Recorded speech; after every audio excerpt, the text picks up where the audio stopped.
আগবাঢ়িম, কিন্তু তাৰ আগতে মই এটি গালি খোৱা কাম কৰিব আহিছিলোঁ আচলতে। মানে যোৱাবাৰ মই গালি খাই থৈ দিছোঁ, সেইকাৰণে মই ভাবিছোঁ আহোনে নাহোঁ, কিন্তু আপোনালোকৰ লগত যদি দুই এষাৰ কথা নাপাতোঁ তেতিয়াহ'লে আধৰুৱা হৈ থাকিব। ময়ে ৰৈ গৈ আছোঁ তাত, আপোনালোকৰ পৰাও দুই এষাৰ কিবা শুনিম। যোৱাবাৰ আচলতে আইতাজনীয়ে বৰ গালি দিলে মোক। এইবাৰ মই আইতাক দেখাই নাই, নে কিবা শুনিম বুলি ভয়তে হোৱা নাই, মই সেইটো নাজানো বাৰু। এইজনী আইতাৰ চলাই আছোঁ, একেবাৰে আমাৰ ঘৰৰ ওচৰতে থাকে। আইতাটো দেখিয়ে ঘৰৰ পৰাই চাব পাৰে, পিছে আইতা আহি একেবাৰে আগত বহিছে। যোৱাবাৰো আহিছে আপুনি, আপোনাৰ লগত যোৱাবাৰো কথা পাতিছোঁ মই।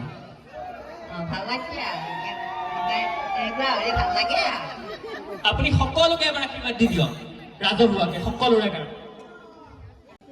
সকলোৰে চবকে ভালে কুশলে ৰাখক, আকৌ দেখাব পাৰোঁ, পিঠা দিব জানে, আজিকালি ছোৱালীবোৰে বেছি পিঠা খাদিব নাজানে, মোবাইলৰ ৰিল চাব জানে, হয়নে?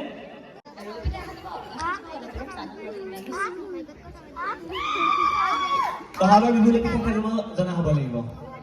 এতিয়া মাঘৰ বিহুটো চবে আমাৰ যিখিনি উঠি অহা প্ৰজন্ম ল'ৰা ছোৱালীখিনি অলপ সুবিধা পাইছে মানে।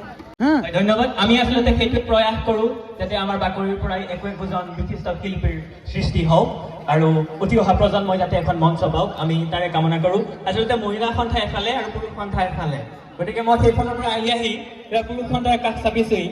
আমাৰ এই বাপতি সাহোন ভোগালী বিহুক আমি ধৰি ৰাখিবৰ কাৰণে ডেকা প্ৰজন্মই যি চেষ্টা কৰিছে তাৰ কাৰণে আমি অশেষ ধন্যবাদ জ্ঞাপন কৰিছোঁ। আপোনালোকৰ উৎসাহ উদ্দীপনাই ভৱিষ্যতেও আমাক সাহস আৰু প্ৰেৰণা দি যাব। তেখেতে কৈছে যে বিহু এতিয়া সলনি হ'ল, আগৰ বিহু আৰু বৰ্তমানৰ বিহুৰ মাজত পাৰ্থক্য আছে, কিন্তু কথাটো হৈছে যে সংস্কৃতি একে নাথাকে, সংস্কৃতি বৈ থাকে। আগৰ বিহু আজিৰ বিহুৰ দৰে নহয় আৰু আজিৰ বিহু ভৱিষ্যতৰ বিহুৰ দৰে নহ'ব। বৈ থকা মানেই সংস্কৃতি, ইয়াৰ বিৱৰ্তন হয়। আমাৰ অনুষ্ঠান যথেষ্ট আছে, সময় একেবাৰে কম, কিন্তু আৰু এজন ব্যক্তিৰ ওচৰলৈ আহিব বিচাৰিছোঁ। ৰাতিপুৱাৰ পৰা তেখেত ব্যস্ত আছে, ৰাতিপুৱাৰ পৰা তেখেতক দেখি আছোঁ আৰু মনৰ ভাৱ প্ৰকাশ কৰাৰ সুবিধা হয়তো এইটোৱেই। ইয়াৰ পাছত আকৌ সময় সুবিধা মিলে নিমিলে, কি চমুকৈ আপোনাৰ মনৰ কথা অলপ। ভোগালী বিহুৰ আন্তৰিক শুভেচ্ছা থাকিল, যাতে আগলৈ এনেকৈ প্ৰগ্ৰেমবিলাক পাতিব পাৰি আপোনালোকৰ সহায় সহযোগিতা পাওঁ। ধন্যবাদ। ভৱিষ্যতেও আমাৰ মাজত এনেকুৱা অনুষ্ঠান হৈ থাকিব। এইবাৰ আচলতে মই গালি অলপমান কমকৈ খালোঁ, যোৱাবাৰ অলপ বেছিকৈ গালি খাইছিলোঁ। লগতে এইটোও কথা জনাওঁ যে আপোনালোকৰ মনৰ ভাৱ জানিবলৈ মই যিকোনো পৰ্যায়লৈ যাব পাৰোঁ। আচলতে এইবাৰ আমি আগবাঢ়িছোঁ আমাৰ ৰৈ যোৱা কাৰ্যসূচীৰ ফালে।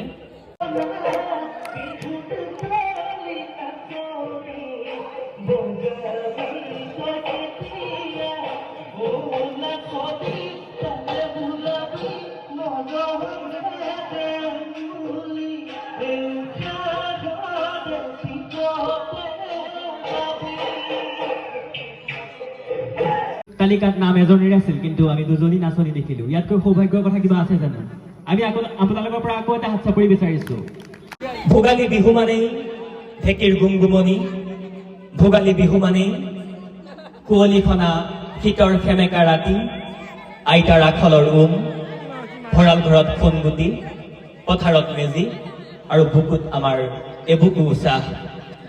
ভোগালী বিহু মানেই আমাৰ স্বাভিমানৰ সময়, ভোগালী বিহু মানেই আমাৰ মৰমৰ এনাজৰীডাল টানকৈ বান্ধি লোৱাৰ সময়, ভোগালী বিহু মানেই আমাৰ অতীতৰ পৰম্পৰা ৰক্ষা কৰাৰ সময়।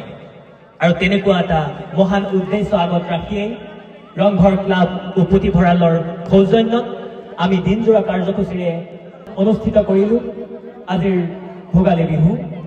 শ্ৰদ্ধাৰ ৰাইজ, আমাৰ মাজত মাত্ৰ আৰু কেইটিমান সাংস্কৃতিক অনুষ্ঠান আছে, তাৰ পাছতেই আজিৰ এই অনুষ্ঠানৰ জৱনিকা পৰিব।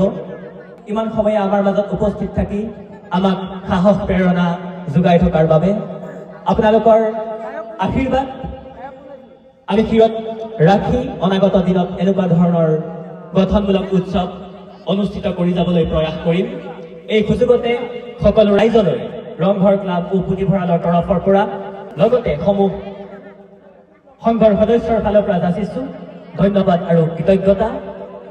এইখন মঞ্চৰ পৰাই সৃষ্টি হওক একো একোজন মহান শিল্পীৰ, তাৰে কামনা কৰি আমি আগবাঢ়িছোঁ আমাৰ বাকী থকা অনুষ্ঠান কেইটিলৈ।